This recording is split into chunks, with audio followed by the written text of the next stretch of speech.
Hello, HDFS 492 students. Let's go ahead and talk about goals and objectives. Right now, our lectures are still matching the order of the proposal sections. So goals and objectives does come right after target population and before the method section. As you complete this section, you'll remember to complete the proposal checklist with your initials and have at least one other group member also review each item and add their initials. And then you'll upload that with your goals and objectives. Okay, so a suggested format is to have 2 goals, 2 objectives each, but I don't feel that strongly about it. If one goal only needs 1 objective, or you'd like to have 3 goals, but you're roughly going for something like 4 objectives. Just check with me if you want to do something different. We'll be getting into what achievable and realistic means. I'll be giving you examples of the writing format for goals and objectives. One thing to note is that what you're saying you're going to change here in the goals and objectives should be consistent with the theory of change that you wrote at the end of your problem statement, where you identified 3 things that you were going to increase or decrease that your evidence-based program targets.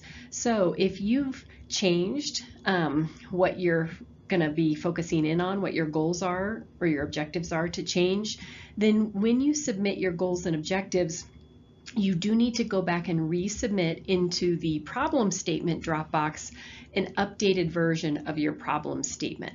And I'd encourage you to just go ahead and make all my suggested changes and then make any refinements that you need to the theory of change at the bottom, because when I'm grading your goals and objectives, I'm going to pull up your problem statement and see if it makes sense, if what you said you're going to change at the end of your problem statement matches what you're saying you're going to change here in your objectives. And so you don't want to lose points on that. Okay, so I pretty much already said that. The goals and objectives should really tie to your theory of change.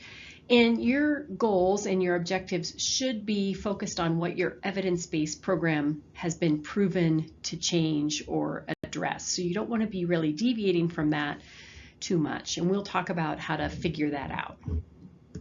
So what's the difference between a goal and an objective? I'll give you a lot more examples, but a goal is basically an overarching, more general statement, and an objective is a more specific kind of results, outcome-based statement describing the amount of change. So here the overarching goal was psychological well-being of youth. It could have been physical or academic, and maybe that's one of the other goals. But based on the evidence-based program that they selected, they said that, and the measures that they could kind of locate or they felt like they were focusing in on, this group said that they were going to change depression, trust, and self-confidence. And so you can see there's 3 objectives there, kind of all fitting under the umbrella of the goal of psychological well-being. This begins to give you a sense of the format for objectives and how it can vary in terms of how you phrase the amount of change. And so I'll be going into that in upcoming slides, the differences here in your options. So one thing that students get confused on is they think the goal is what you're going to actually be doing in terms of activities. Like, our goal is that we offer this program and people show up, right? But the goal is actually the change you're hoping to see in participants. They're not the activities that participants are doing to get to that goal. And I'll help you make that, more clear. So goals and objectives is considered a harder section because it is so tedious. And so in each objective, you've got to account for all 6 of these elements. You've got to list your target population. Sometimes that can just be program participants if you'd like. Then you need to be saying your degree of change, and I'll be going into more examples of that. Here it's 10%. Then you need to be saying what the direction of that change is, increase or decrease. Then you need to be saying what exactly it is you're changing, the outcome. Here that's stress-related physical complaints. Then you have to say how you're measuring that. We'll talk about your options. Sometimes that's just a post-test, sometimes it's pre and post. And then you have to have, and sometimes actually it's, school records or agency records.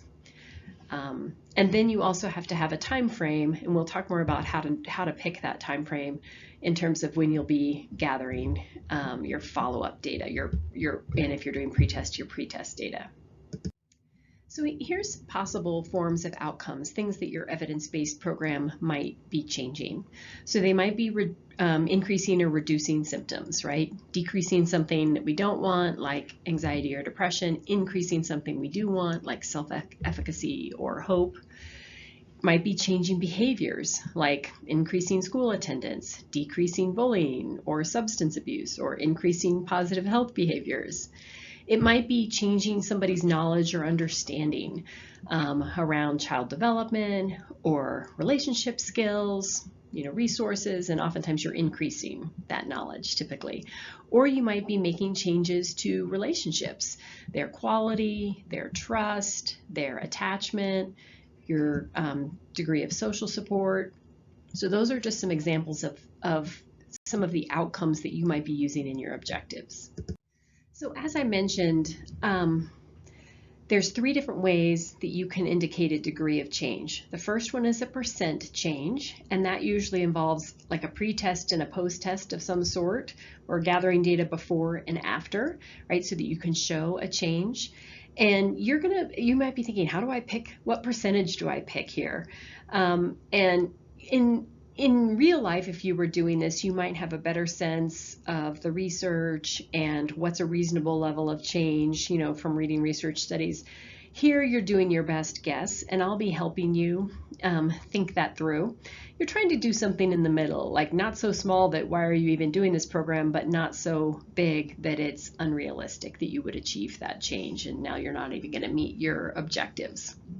So if you do the first one, % change, you'll notice that we add this little clause afterwards, on average. And that is because not everybody who participates in your program is going to show the 25% increase, because maybe some people already came in awesome and they didn't even have room to improve 25%. And maybe some people didn't attend that much, and so they didn't get much of your intervention, and so they're not going to show that much change. So that's why you do the 25% increase on average across everyone. Statistical significance, the second one, already does account for an average with the group, and then you're comparing them either to themselves or to a waitlist control group.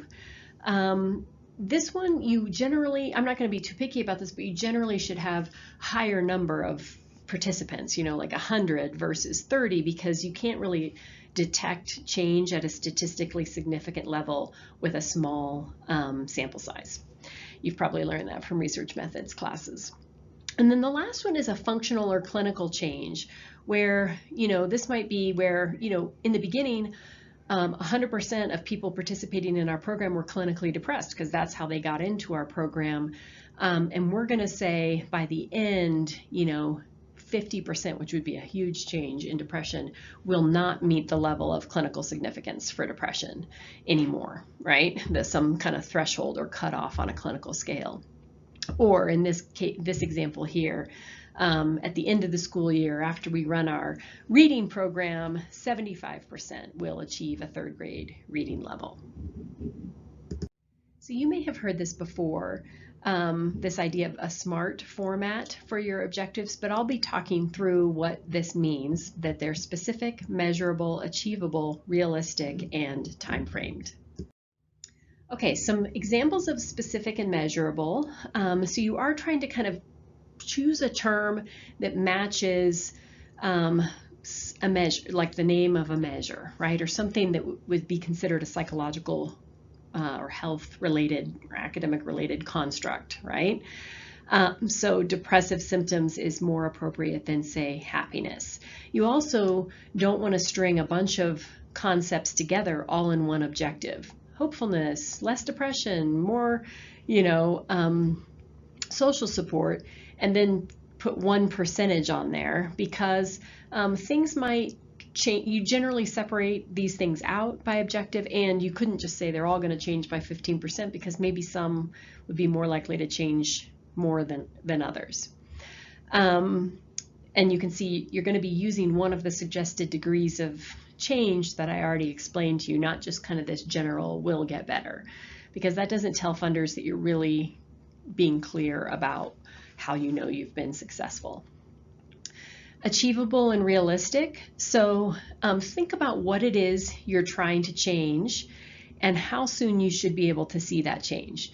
So you're not going to change someone's perceived social support in 2 hours, right? Because they have to kind of go out and interact with their social support and make changes. But you might see a change in their perceived social support after 2 months, right? If you kind of pre and post tested that. Time frame is kind of overlapping here, but you wouldn't see someone's change. You would see someone's change in their knowledge of nutrition after a one-day workshop. So you could do a pre and post test about your knowledge, but you wouldn't see a change in their eating behaviors just after one day because there wouldn't have been enough time passed to catch that. So how do you figure out what to say for that outcome and have it be specific and measurable? So going back and looking at the articles that your group used for your research briefs and going to the methods section and then looking more specifically at the measures. You know, it's a perceived social support, it's depression, it's something around academics, you know, that will help you kind of figure out what to call your outcome that you're trying to increase or decrease. You can go back again, of course, and see what you said you were going to change in the problem statement. That's really important because that should be congruent here.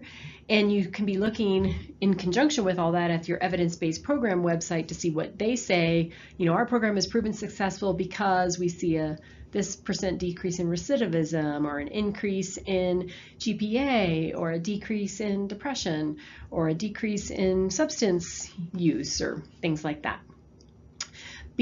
I would encourage, because when you get to the evaluation section in a little while, you're going to have named a specific measure that you're going to use for each of these outcomes. So if you're looking, for example, at a methods section and they're saying we use the Beck Depression Inventory, then you can make a note like, okay, we're measuring depressive symptoms, we're going to use the Beck Depression Inventory.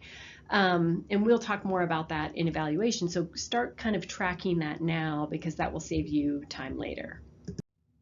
So I mentioned this already, like how much change do I put in there in terms of my percentage, for example, if I'm using % change, or how many people are likely to achieve something. And again, it's a little bit of guesswork and I can guide you. But you can be thinking, for example, how much is reasonable to expect? When can I expect that it's reasonable for it to happen? How many do I think is likely, you know, given complexity of people to actually show this change? You can certainly be looking at the results of past studies. You can be looking at what the EBP, if they have information on what percentage changed, that will give you some guidance to put in here. And you can also, in some ways, just do your best guess, and I'll let you know if I think it should be higher or lower. So if you're implementing the full evidence-based program, you know, as intended, then whatever they say their outcomes are should be reasonable for you. But if you're modifying the EBP in some way or doing only part of it, then you want to be thinking, would we really be changing that too based on what we're proposing? So you remember the Pearls program, and so what we said there in our theory of change is that we were in the problem statement was that we were going to decrease depressive symptoms, increase social activities, increase physical activities, and increase problem solving. So let's start with maybe the first one and have an example goal of decreasing participants' depressive symptoms. So I'm going to give you some sample objectives and observations, and you want to be thinking, is this objective SMART? Is it meeting the SMART format or not? Okay, so let's start.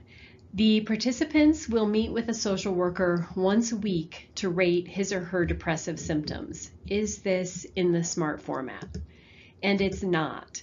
And the reason being is the way it's written, it's an activity, not an outcome. So it will be detailing kind of what they're doing, not specifically what's going to change and how much and in what time frame. Okay, so then next one, At least 50% of participants will report a decrease in depressive symptoms by the 4th week in the program as measured by standardized tests at week 0 and week 4. Is this one SMART format? Yes, right? It's got all of the elements that we talk about already in the SMART format.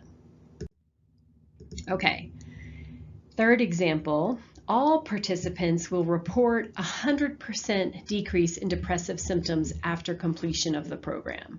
Is this SMART?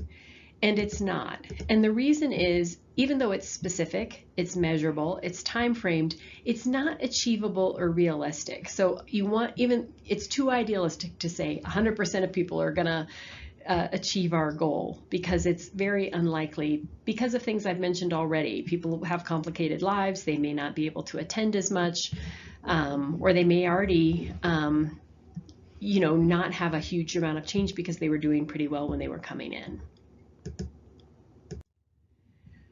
Okay, so continuing on here with a specific Pearls example, we could move to our second goal.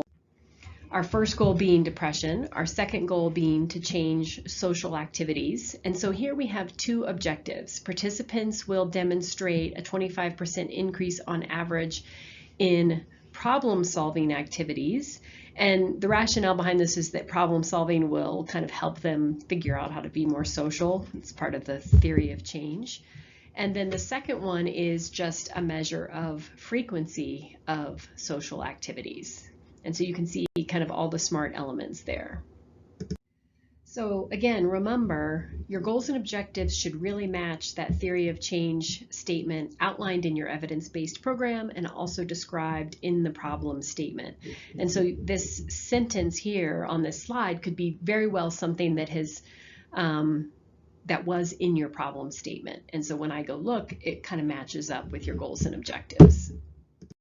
So as we talked about before when we discussed the problem statement and your theory of change, there's lots of other risk and protective factors, that are related to depression in older adults, and you can see some examples there. And you don't want to get sidetracked here in your goals and objectives. You want to stay tight to what your evidence-based program focuses in on, and if you're adapting your evidence-based program, what's realistic. So maybe you're using an evidence-based program that was intended to be used in schools, but you're going to be using it in your nonprofit agency setting for the clients that you serve. Maybe one of the things, the outcomes that your evidence-based program changes is teacher-student conflict. But because you're not delivering it in the school system, in the classroom, it might be harder to measure teacher-student conflict, and so you decide you're not going to kind of include that as one of your outcomes in your objectives.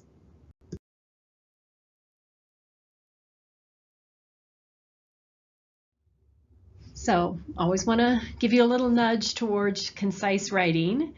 And so here's some examples. We'll start with one objective. Students will demonstrate a significant improvement in scores by 30% on average in recognition of emotion test scores administered by teachers before PATHS is administered and after the PATHS program is completed within each school year. A little wordy, even though the content is mostly there. And so here, if we just make it a little bit more succinct, students will demonstrate an on average 30% improvement in the ability to recognize emotions as administered by teachers before PATHS begins and at the end of the school year. So take another pass at your objectives before you submit them and just make sure that it's kind of as clear and concise as possible.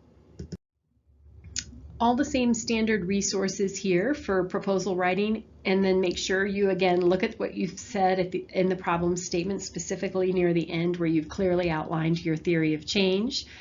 Going back and looking at your evidence-based program investigation worksheets, the website, and then looking at the articles that group members used for research briefs, looking at their methods sections and specifically the measures that they use to think about how you're going to phrase your outcomes, what you're going to change in your objectives. Okay, you made it through another proposal section PowerPoint. Again, goals and objectives is tough.